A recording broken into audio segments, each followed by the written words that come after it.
ఉన్న బంగారాన్ని విడిపించి ఆ రోజు ఆన్లైన్ రేటుకే మేము కొంటాం. Sharma gold company.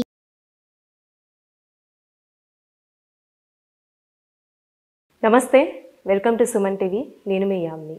ప్రస్తుతం మనతో ఉన్నారు ప్రముఖ ఆధ్యాత్మికవేత్త, ప్రముఖ జ్యోతిష వాస్తు పండితులు మనతో సూర్యనారాయణ శర్మ గారు ఉన్నారు. గురుగారితో మనం మాట్లాడదాం. నమస్కారం గురుగారు. నమస్కారం అమ్మ, శుభం వ్యాధు. గురుగారు, ఈ నెలలో అసలు సింహరాశి వారికి ఏ విధంగా ఉంటుంది? వీరికి సంబంధించిన పరిహారం ఏంటండి?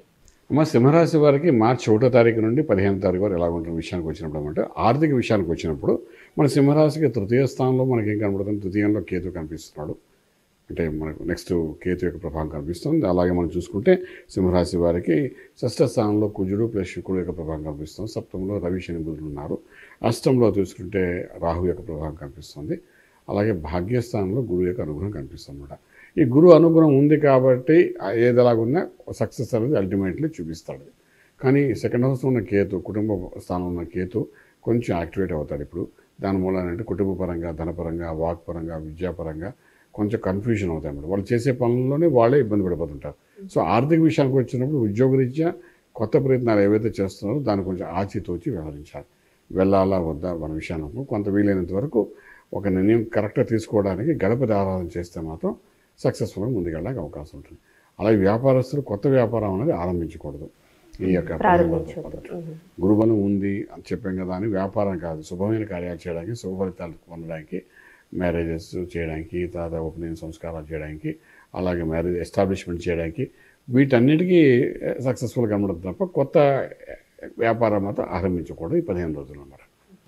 అంటే ఇప్పుడు రియల్ ఎస్టేట్ కానీ స్టాక్ మార్కెట్కి సంబంధించి ఏ విధంగా ఉంటుందండి? రియల్ ఎస్టేట్ వ్యవహారంకి వచ్చినప్పుడు చాలా పుంజుకుంటుంది. ఇప్పుడు ఈ 15 రోజుల్లో నేను కొంచెం టేక్ ఆఫ్ అవుతుంది బాగానే. ఇంకా స్టాక్ మార్కెట్ దగ్గర వచ్చినప్పుడు ఇన్ఫ్రాస్ట్రక్చర్స్ మీద, స్టీల్, సిమెంట్ మీద, గోల్డ్ అండ్ కాపర్ వాటి మీద ఇన్వెస్ట్మెంట్ ప్లాన్ చేసుకుంటే ఎంత బాగుంటుంది. అవి రెండు సక్సెస్ఫుల్ చూపిస్తుంది. ఇవి చేయడానికి కూడా ఒకసారి లక్కీ నెంబర్స్ కూడా చూస్తారు వీళ్ళు. దానికేమో 139 మంచి కాంబినేషన్ అనమాట. అందులో నెంబర్ 1 పాజిటివ్గా పనిచేయడానికి అవకాశం అని చెప్తాను. ఇప్పుడు విదేశాలు వెళ్ళాలనుకుంటున్నా కానీ ఉన్న వాళ్ళకు కూడా విదేశంలో అంటే ఏ విధంగా ఉంటుందండి వాళ్ళకి? విదేశాలు చదువుకోవడానికి వెళ్ళడం వేరు, అలా వెళ్ళే విద్యార్థులకు ఎటువంటి ఆటంకాలు కనిపించుతామో విదేశాల్లో ఉన్న వ్యాపారస్తులకి అనుకూలంగా కనిపిస్తున్నాయి. కానీ విదేశాల్లో ఉండి ఉద్యోగం చేస్తున్న వాళ్ళకి మాత్రం కొంచెం ఇబ్బందికరమైన 15 రోజుల్లోనే ఇంక్రిమెంట్స్, ప్రమోషన్స్ ఇవి రావు. అలాగే విదేశాలు స్టాక్ మార్కెట్ దగ్గరికి మీదకి వచ్చినప్పుడు కూడా మంచి సక్సెస్ఫుల్గా తీసుకుంటారు. లక్కీ నెంబర్ మాత్రం నెంబర్ 1 పాజిటివ్గా కూడా తీసుకోవచ్చు. ప్రాబ్లం. ఇప్పుడు భార్యాభర్తల మధ్య సంబంధం అనేది ఏ విధంగా ఉంటుందండి రిలేషన్షిప్? సప్తమ భావంలో రవి ప్లస్ శని ప్లస్ బుధుడు 3 గ్రహాల యొక్క ప్రభావం కనిపిస్తుంది. దీని ప్రభావం ఏంటంటే భార్యాభర్తల మధ్య చిరాకులు పరాకులు కొంచెం ఎక్కువ అవుతాయి. తగ్గే అవకాశం ఉంది. కానీ గురువు యొక్క దృష్టి ఉంది కాబట్టి విడిపోయేంత వరకు వెళ్ళదు. ఇప్పుడు ఈ 15 రోజులు మాత్రం కొంచెం చిరాకుగానే వాళ్ళిద్దరి మధ్య ఉంటుండే కొంచెం ఎవరికి వాళ్ళు సర్దుకుని ముందుకు వెళ్ళడానికి ప్రయత్నించగలిగితే లైఫ్ అనేది బాగుంటుంది చెప్పడానికి అవకాశం. అంటే ఇప్పుడు కోర్టు సమస్యలు ఉన్న వాళ్ళకి ఏ విధంగా ఉంటుందండి? కోర్టు సమస్యలకు అనుకూలంగానే కనిపిస్తున్నాయి. మాకు గురుబలం ఉంది కాబట్టి అది ఇంటికి సంబంధించి కోర్టు సమస్య అయినా, వైవాహిక జీవనానికి సంబంధించి కోర్టు సమస్య అయినా ఏదైనా ఈ సింహరాశి వారికి అనుకూలంగా ఉంది కాబట్టి వాళ్ళకి అనుకూలంగానే జరుగుతాయి. ప్రతికూలంగా జరగడానికి అవకాశం అయితే ఎవరిది చెప్పచ్చు. అంటే వీళ్ళకి ఆరోగ్య సమస్యలు ఏమైనా ఉన్నాయండి? ఆరోగ్య సమస్యలకు వచ్చినప్పుడు 6వ స్థానంలో మనం తీసినప్పుడు కుజుడు ప్లస్ శుక్రుడు యొక్క ప్రభావం ఉంది కాబట్టి డెఫినెట్గా అది ఎముకకి సంబంధించిన కొన్ని దోషాలు ఉన్నాయి. అవి ఇప్పుడు బయటపడతాయి. దానికి రక్షణ చేసుకోవాల్సి వస్తుంది. అలాగే మనకి ఇక్కడ అష్టంలోని రాహు యొక్క ప్రభావం కూడా కనిపిస్తుంది.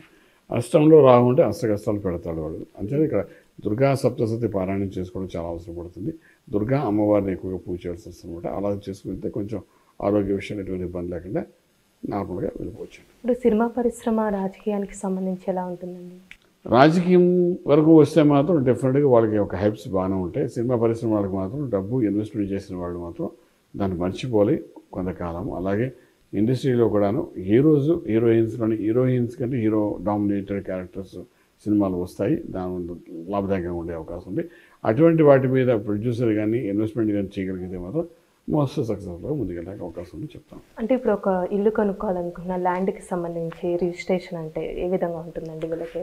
ల్యాండ్కి సంబంధించిన సమస్యలు మనకు ఎక్కువగా కనిపించదమ్మా. గురుబలం ఉంది కాబట్టి రిజిస్ట్రేషన్కి వాటికి వెళ్ళచ్చు, ఇల్లు కొనుక్కోవడానికి కావాల్సిన ప్రయత్నాలు చేసుకోవచ్చు. కానీ కుటుంబ పరంగా అష్టంలో సప్తమంలో ఉన్న దోష ప్రభావం వల్ల అన్నిటికీ ఇంట్లో వాళ్ళు అనుకూలిస్తారని చెప్పడానికి అవకాశం లేదు. సో ఇంట్లోనే ప్రతికూలం జరిగి దానివల్ల మా అనుకూల పని జరగకుండా ఇబ్బంది పెట్టే పరిస్థితి ఏర్పడుతుంది. వాటిని ఛేదించి ముందుకు వెళ్ళాలి 15 రోజుల్లోని. అలా వెళ్ళగలిగితే మాత్రం డెఫినెట్గా అక్కడ ఉన్న ఆ ఇల్లు మీ సొంతం అవుతుంది చెప్పడానికి అవకాశం. అంటే ఈ రాశి వారికి ఎలాంటి పరిహారం చేస్తే మంచిదండి? పరిహారము అంటే ఇక్కడ ఈశ్వర ఆరాధన చేయడం చాలా అవసరం పడుతుంది. శనీశ్వరుడికి అభిషేకము లేదంటే శివలింగానికి పంచ సూక్తులతో అభిషేకం కానీ ఇలా చేసుకుని ఆ తీర్థంగా తీసుకోవడం ప్రయత్నం చేయగలిగితే కొంత సమస్య పరిష్కార మార్గము రాజమార్గంలో రాజ్యం పొందవచ్చు. చాలా చక్కగా తెలియజేస్తారండి, ధన్యవాదాలు. శుభం వ్యాధి. చూసారు కదండి సింహరాశి వారికి ఏ విధంగా ఉంటుంది, అలానే ఈ రాశి వారికి ఎలాంటి పరిహారం చేస్తే మంచిది గురుగారు మనకి తెలియజేశారు కదా. అలానే మీరు గురువుగారిని సంప్రదించాలి అనుకుంటే స్క్రీన్ మీద కనిపిస్తున్న నెంబర్కి కాల్ చేసి గురువుగారి అపాయింట్మెంట్ అనేది తీసుకోవచ్చు. ఇలాంటి మంచి వీడియోస్తో మళ్ళీ మీ ముందుంటాను. ధన్యవాదాలు.